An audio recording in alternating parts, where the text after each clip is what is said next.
What is up, everyone? We are with IUS TV Sports. So excited to announce our brand new sports talk show today. I'm Gabe Fenster. I'm Jayden Betron. And I'm Kelsey Dennehy. And this is the B-Town Breakdown.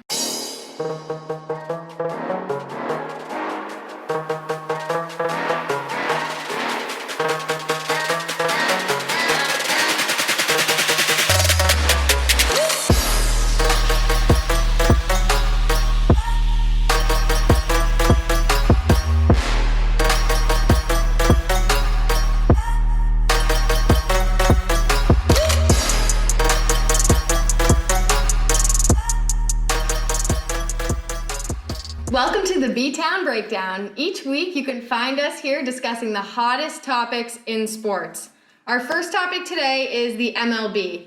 So, gentlemen, based on the outcomes we've seen thus far in the postseason, who do you see coming out of the ALCS and the NLCS?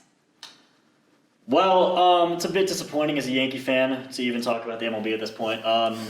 So I'm gonna have a little bit of a lower tone while I talk about this. So the MLB, it's been one roller coaster season for the Yankees. Unfortunately, Not everything's about the Yankees. The Yankees did lose. I'm Yankees starting did from the lose. bottom. So starting from the bottom, Yankees did play the Red Sox. Crazy season. Unfortunately, Garrett Cole did not have his A game. Oh my God, he's a bum.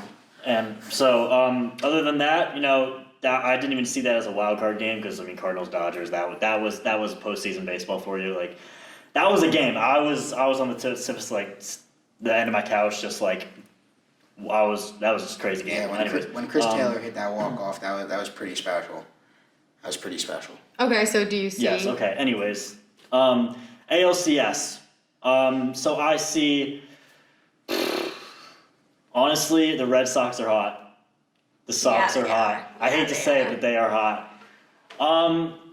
It's just a tough decision for me for the ALCS because it's two of my least favorite teams.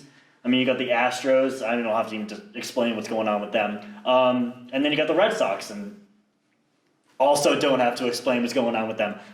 So who do I want? Honestly, I just want to see a series. I want to see a hard-fought series, and I want to see the Giants take it all. I would like to see the Giants take it all as well. You have two players or a bunch of players coming back and having come back years for the Giants. That's why they're in contention right now. I'd also like to see the God Squad of the Dodgers lose. They just have all-star after all-star in their lineup, and it's kind of unfair. And as a Yankee fan, it's hard to not like the ALCS. You got the Red Sox and the Astros. It's tough. Two least favorite teams in baseball. It's a very tough series because both those teams are just like at the bottom of my list, and they're both like they're great teams. They got great pitching. They got great offense, and they deserve to be in the conference championship. So as a Yankee fan, I have to say, or more saying from Indiana, I'm going to have to root for the Red Sox over the Astros. I just hate Jose Altuve that much that I can't root for them. And I want to see Kyle Schwarber win.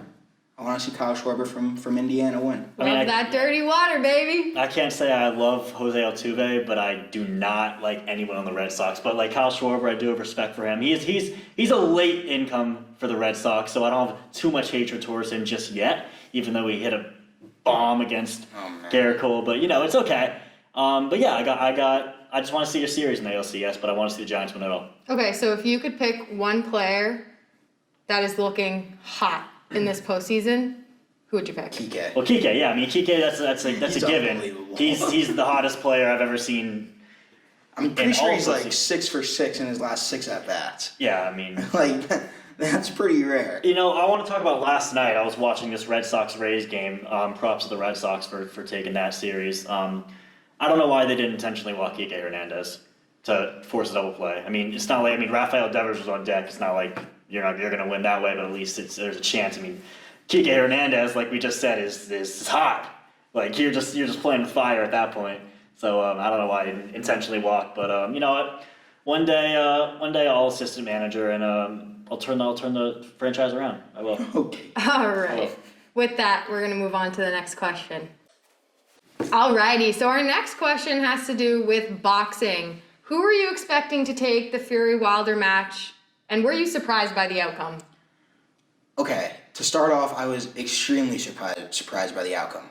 I did have Tyson Fury winning, and I expected a performance that I did not expect that out of Deontay Wilder. If you watch the first and second matchup, although they drew in the first one, I think Tyson Fury won that. In the second one, Tyson absolutely just outclassed him. It just wasn't even close. Tyson just showed that he was just a far superior boxer, a far superior fundamentalist, and he just laid it to him. And now Wilder had to figure out a size thing because Fury has 3 inches on him, and Fury has 40 pounds on him. And in boxing, that's a big difference, 40 pounds. And in Wilder's entire career, he's been the bigger man. He's a 6'7", 240-pound guy. It's hard for people to be bigger than him, but Tyson Fury is bigger than him, and he's been boxing his entire life. Tyson Fury has been boxing his entire life. He's the Gypsy King. Deontay Wilder has relied on his right-hand knockout power his entire life.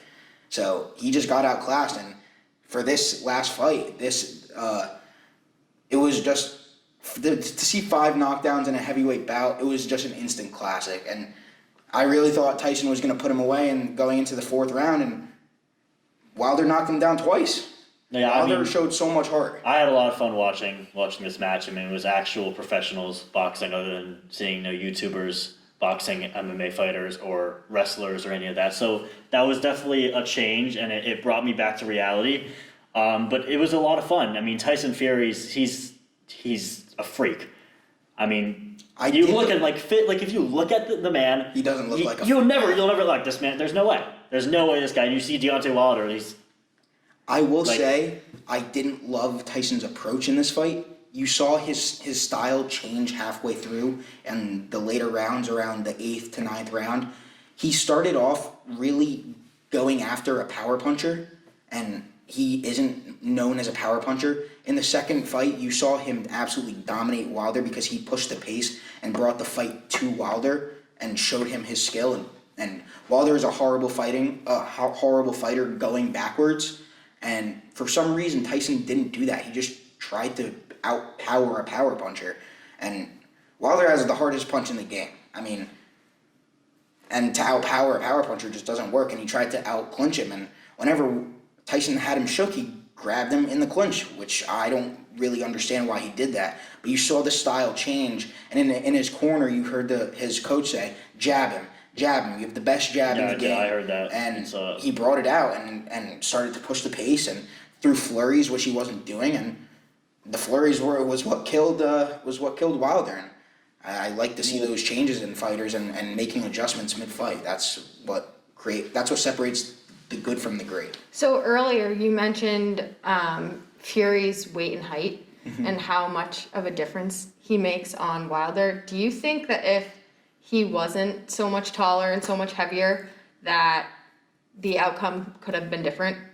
I don't know. It's hard to say. Tyson is 6'9", 270. Right. But he's also been boxing since he's 5 years old. He has those fundamentals and skills since forever, and it's hard to say he wouldn't be as successful as he is now, but he'd still be successful. It's impossible to say what if, because that's not how it is. Like you see 6'9", like that's the Tyson Fury you see. Like you can't be like, oh, what if he's smaller than him? Because like there's no way to prove that he would be better or worse. So right. Our next topic is the NBA. So heading into preseason, what new teams do we think look the best? So there's a couple teams that had a great offseason. You had the Miami Heat. I think the best offseason this season, by far, the Chicago Bulls. The Chicago Bulls had an offseason. They revamped their entire team. They have a new backcourt that is going to be one of the most solid backcourts in the NBA. They have a solidified scorer in DeMar DeRozan. They have a strong center in Nikola Vucevic. The one thing I say is they struggled defensively, but they have Patrick Williams for that. He's the next Kawhi Leonard, as they say. They have the backcourt defense in Lonzo and Lonzo, and they're just going to be a great team. I don't love that they're doing so great in preseason because that means they might slow down at the beginning of the season, but their team looks great. I'm going to have to Their bench looks disagree. great. I'm not going to disagree. I'm going to disagree with the fact that you said the Chicago Bulls had the best offseason. I think the Miami Heat had the best offseason by far.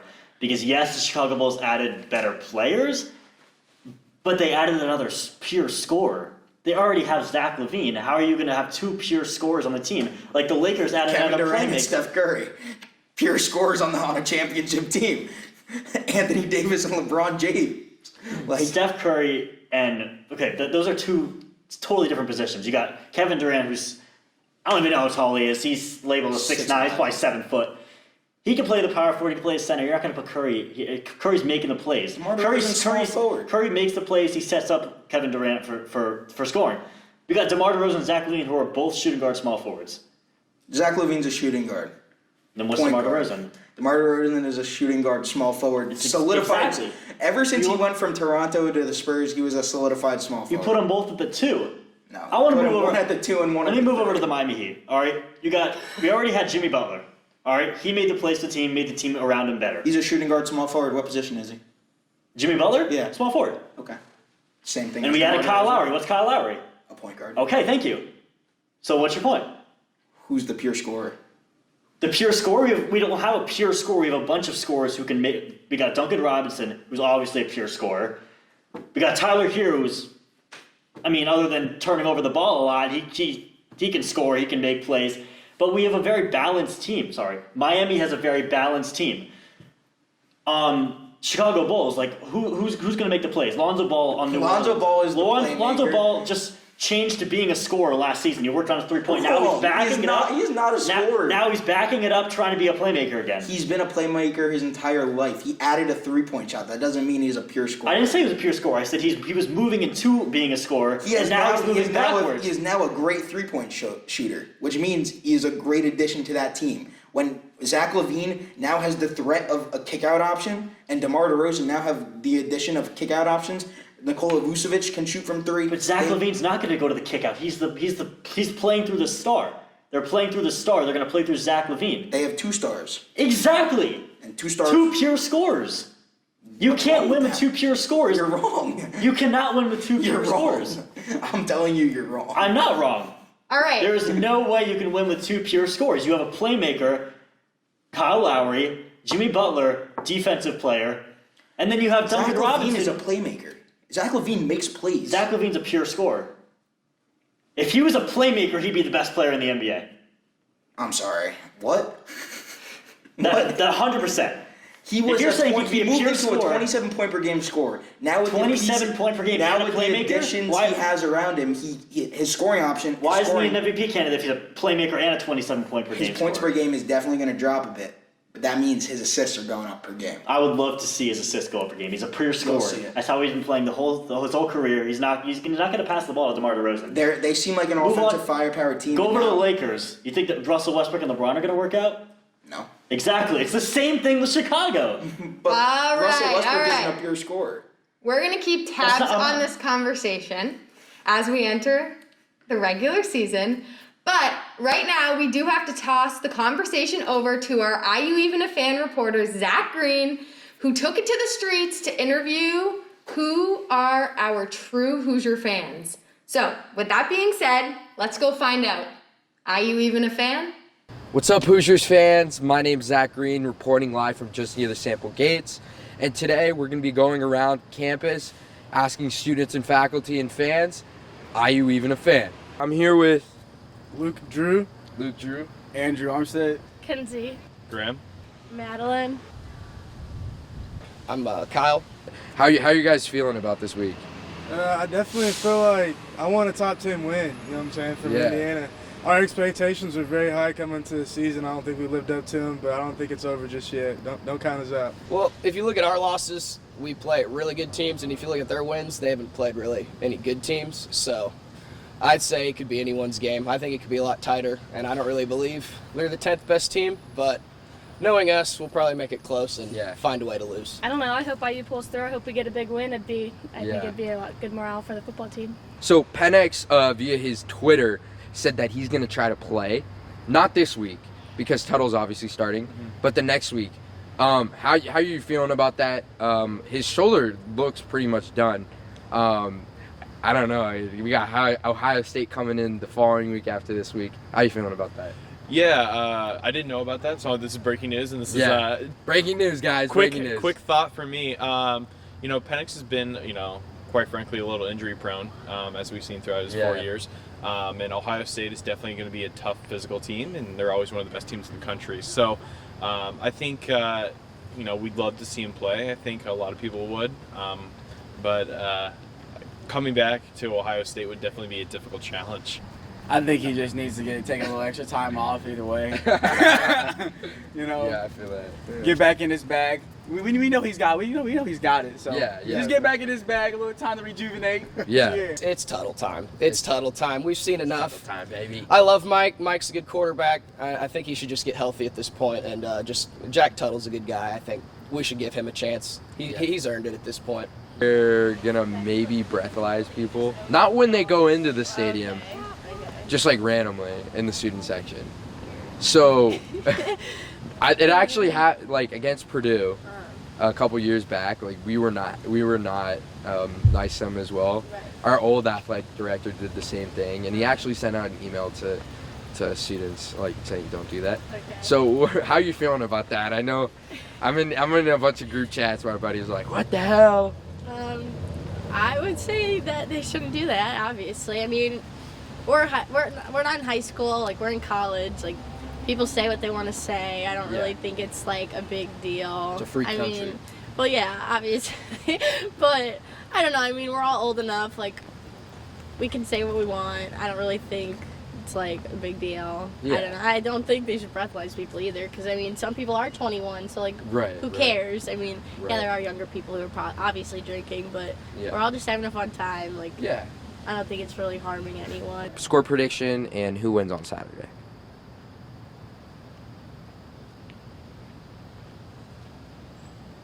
You heard it here first. Hoosiers by 6. Well, thank you so much. I appreciate it. You have a good day, sir. And for the final question on our premiere episode today, NCAA football. So the AP poll was released this week, and we see Georgia in the first slot, Iowa in the second, Cincinnati in the third, and Oklahoma in the fourth. What do we think about that, and where do we think Alabama should be in those rankings? That's tough to hear as a Hoosier fan. Wow. Cincinnati, Iowa. Wow. I mean, I'm shocked to hear Oklahoma's at 4. I would have never heard that one coming. I think they're fraudulent. I didn't even know that until you just said that. Wow. Quarterback Spencer Rattler got benched, and he didn't even celebrate after what was it, a 30-point comeback? That's embarrassing as a team. What's his name? Lincoln Riley needs to sort that out, because he was had high hopes for this year, and to see who was supposed to be a top 10 pick in the NFL draft, Spencer Rattler, I don't see him getting drafted that early anymore. I don't even see him going in the first, second, or third round. You know what? I'm not even going to complain about the top 4. I'm just happy to see Alabama not at 1, 2, or 3. So I'm not even going to complain. I'm happy with this. Oklahoma, go Sooners, because I'm happy that there's no Alabama. I'm happy there's no Clemson. I was really high on Georgia this year, and it's really impressive to see that they took the 1 spot, and I don't see them losing. I see them winning out. And for Alabama, the only way I see them making it back into the top 4 college football playoffs situation is if they win out. I mean, they lost to an unranked opponent on the road. That's killer. Yeah. Nick Saban doesn't allow that to happen. That happened. So I think Nick Saban has a lot of answers.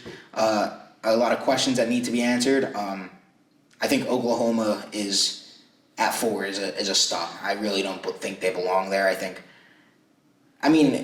To lose 5 points to win by 5 points to Tulane in week 1, I think was just the flashing red light in everyone's face to say this team is fraudulent, and to now see Spencer Rattler get benched and see the backup just absolutely outclass him. It's pretty funny to say. So out of these 4 teams, who do you think will actually go the distance? Who will actually stay in the top 4? I see Georgia winning it. Okay, I agree. I don't see Georgia going any.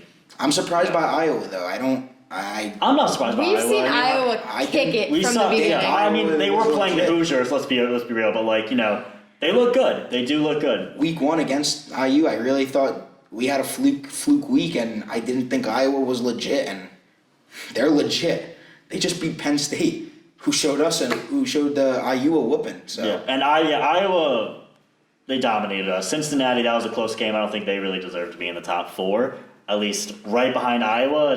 I'm not too sure about that. We played outstanding defensively against. We played great defensively. Offensively, it was horrendous. But I think the Cincinnati quarterback should be pretty high up there in Heisman conversations. He's having a great year. Yeah. I've never heard of him in my life, and I was very impressed by him. He's having a great year. Okay, so looking at Texas A&M beating Alabama.